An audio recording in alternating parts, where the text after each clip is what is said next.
Motors24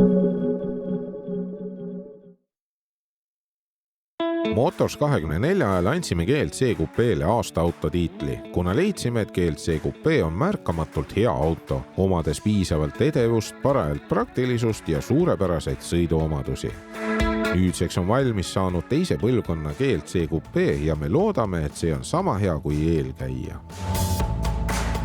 Minu arvates on selle auto välimuse muudatustega mindud Volkswageni teed ja seda seetõttu, et need välimuse erinevused eelneva põlvkonnaga on suhteliselt marginaalsed. Jah, tagaosa on täiesti teistsugune ja palju ilusam, aga selle auto külgmine osa ja ninaosa jäävad väga sarnaseks eelmise põlvkonna faceliftiga. Aga tegelikkuses on tegemist täiesti uue autoga. Siin on täiesti uus veermik, siin on täiesti uus platvorm, siin on täiesti uued mootorid ja lisaks on siia juurde veel tulnud 4-ratta pööramine, pistikhübriidid on standardis taga õhkvedrustusega, täiesti uus pistikhübriidide põlvkond on veel siin juures. Lisaks on see auto 31 mm pikem, 5 mm kõrgem ja selle auto rööbe on ka palju laiemaks muutunud, et siis salongi saada veel rohkem ruumi. Tehnikavalik on Mercedesele omaselt suur. Poolhübriid bensiini- ja diiselmootorid, pistikhübriidi saab samuti nii diisel- kui ka bensiinimootoriga ja loomulikult ei puudu ka AMG tippmudel. Proovisõiduks on GLC 300e ehk 2-liitrise 150 kilovatise bensiinimootori ja 100 kilovatise elektrimootoriga pistikhübriid, mille koguvõimsuseks 230 kilovatti ja 550 newtonmeetrit. Käigukostiks on alati klassikaline 9-käiguline automaatkast ja veoskeemiks alati aktiivne nelikvedu. Võrreldes tavalise GLC-ga on GLC Coupe natukene sportlikum, ehk siis vedrustus on natukene jäigemaks muudetud ja siis tahavaate osa on muudetud pea olematuks. Ehk seal on hästi väikene aken, kus sa näed, et selja taga midagi toimub, aga mitte nii hea nähtavus nagu tavalisel GLC-l. Ja see võib-olla tekitabki sellist sportlikumat hõngu. Mõne jaoks on see vedrustus võib-olla natukene liiga jäigemapoolne ja eelistavad tavalise GLC vedrustust, aga mina ütleks, et minu arvates on see täpselt paras. Ja tänu sellele, et sellel pistikhübriidil on taga õhkvedrustus, on see andnud hästi palju juhitavusele juurde ja ma ei tunne, et see auto kaaluks pea 2,3 tonni. See vedrustus suudab nii hästi seda raskust ära peita. Roolisüsteem on ka natukene raskem sellel autol. Mõni jällegi ütleb, et liigselt ülevõimendatud, aga minu jaoks jällegi täiesti paras, hästi mõnus. Ma saan aru, mida esimesed rattad teevad, täpne, konkreetne. Kõik sellised väiksed asjad, mis lisavad selliste sportlikust ja sõidunaudingut. Samas ettepoole väljavaade on suurepärane, piilarid ei ole liiga suured peeglid ka ei tekita liigselt pimenurkasid ja üleüldse kõik töötab niimoodi sujuvalt ja mõnusalt. Tõsi, see 300e tunduks selline, et see võiks olla veel särtsakam või vähemalt mu ajusopis on selline tunne, et see võiks olla veel kiirem, aga 6,3 sekundit 0-100 on samas täiesti piisav kiirendus.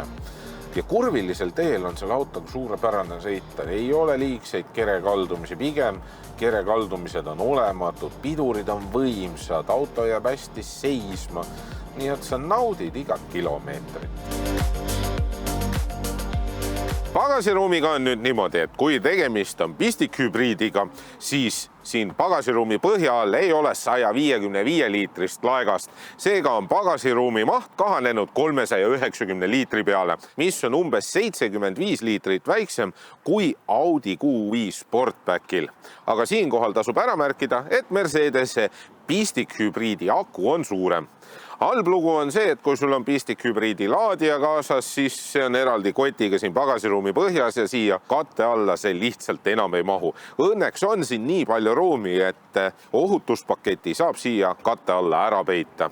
Selle auto eripäraks on see, et see pagasiruumi laadimiskõrgus on üsna kõrge ja miinuspooleks seda, et sa pead käsitsi seda rulood avama. Ja teine asi on see, et kui sa siit pagasiruumist hakkad midagi võtma, siis lähed vastu kaitserauda ja sedasi võid oma püksid ära määrida. Aga kui sa sellega arvestad, siis on kõik tegelikult hästi. Ja kui tahad suuremaid asju vedada, siis saad seljatoed ka alla klappida ja need lähevad siis 40, 20, 40 suhtes alla. Ja haagise konksu on ka võimalik sellele autole saada. Selle auto tagaiste ei ole nii ahtake, kui võiks sellest langevast katusejoonest eeldada. Tegelikult mina keskmist kasvu reisija mahun siia ära. Jah, mul ei ole väga palju ruumi, aga samas ma ei saaks öelda, et mul oleks siin kitsas ja mul oleks siin ebamugav. Kui ma oleks natukene pikem, siis oleks pea vastu lage ja jalgade poole pealt tegelikult, isegi kui ma oleksin pikem, siis põlveruumi on küll, aga jalad saan esimese istme alla panna. Iste on nii kõrgel, et ma ei istu kükakil ja ma tunnen ennast tegelikult siin mugavalt. Küll aga siin keskmisel istumiskohal ma istuda pikalt ei sooviks, sellepärast et see on kõrgem ja siis mul oleks pea vastu lage. Kui ma nüüd vaatan seda autot pereauto vaatevinklist, siis sooviks, et see tagumine uks käiks suurema nurga all lahti, et siis oleks mugavam last näiteks turvatooli tõsta. Ja teine asi on see, et kui ma siit autost välja tulen või siia sisenen, siis see lävepakk on niivõrd lai, et garanteeritud on see, et mu püksisääred on kindlasti määrdunud. Juhi koht on põhimõtteliselt sama mugav nagu C-klassiski. Lihtsalt istud kõrgemal. Ja esimestel kilomeetritel ma võib-olla isegi oleks tahtnud, et see istumisasend oleks natukene madalamal olnud, aga ma harjusin sellega märkamatult kiiresti ja tegelikult tunnen ennast siin rooli taga väga hästi. Pehmeid materjale on rohkem kui C-klassis, ehk siis seda plastirohkust on vähem. Küll aga mulle ei meeldi see, et siin on selliseid läikivaid materjale üsna palju ja siin keskkonsoolis on ka samamoodi seda läikivat materjali palju. Aga sellega jällegi harjub ära. Ekraanid on jällegi automaailmas üks tipptasemeid, sellepärast et need on kiired, need on selge pildiga, neid on hea lihtne kasutada.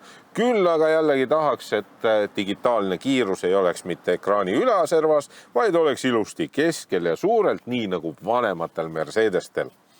Multimeediakeskust on puutetundlikute autode multimeediakeskuste seas üsna mugav kasutada. See on lihtne ja loogiline. Juhtmevaba Apple CarPlay, Android Auto on samuti olemas ja purmesteri helisüsteem teeb väga head heli. Lisaks on ka siin olemas praktilised laekad, juhtmevaba telefonilaadija ja kõik muud tehnilised sõiduabilised ja ohutusabilised, mida kõikidele teistele Mercedestele pakutakse. Ja lisaks on siit multimeedia ekraanilt võimalik osta juurde erinevat elektroonilist lisavarustust ja väidetavalt saab nüüd neid ka rentida, nii nagu BMW-delgi.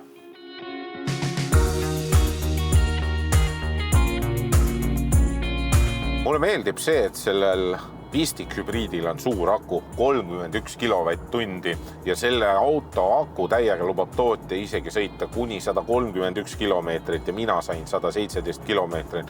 Ja kui ma nüüd praegu jään mõtlema, siis mulle ei tule ette ükski teine Pistik hübriid, millega saaks reaalselt ka nii palju sõita.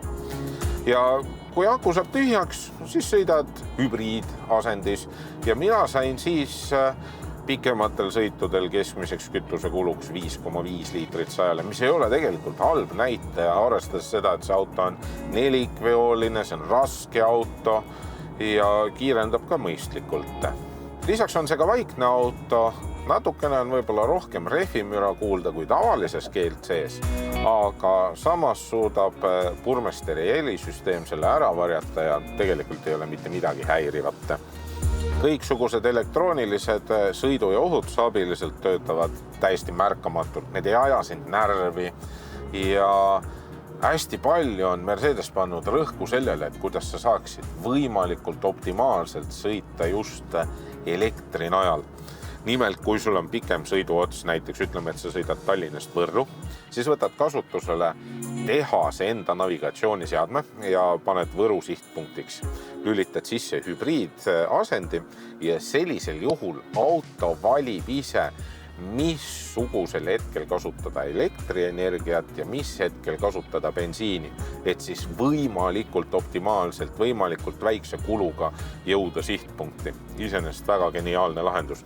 Teine asi on see, et sa saad valida automaatse rekuperatsiooniprogrammi, mis tähendab seda, et kui auto tajub, et sa lähened ristmikule või su nina ette tekib takistus, siis võtad jala kiirendipedaalilt või gaasipedaalilt ja auto hakkab ise aeglustama ja energiat koguma. Hästi mõnus ja mugav funktsioon. Samas ei ole GLC Coupe'ga eriti soodne auto. 64 000 eurot on baasmudel ehk siis bensiinimootoriga mudel ja kui sa tahad saada sellist pistikhübriidi, siis sa peaksid minimaalselt maksma 77 000 eurot ja selline proovisõiduauto maksab natukene alla 100 000. Uus GLC Coupe on sama hea nagu vana, ehk endiselt väga heade sõiduomadustega, parajalt praktiline, parajalt edev ja see on samuti ka üks hästi tasakaalustatud toode, millega saab reaalselt sõita isegi 100 kilomeetrit elektriga.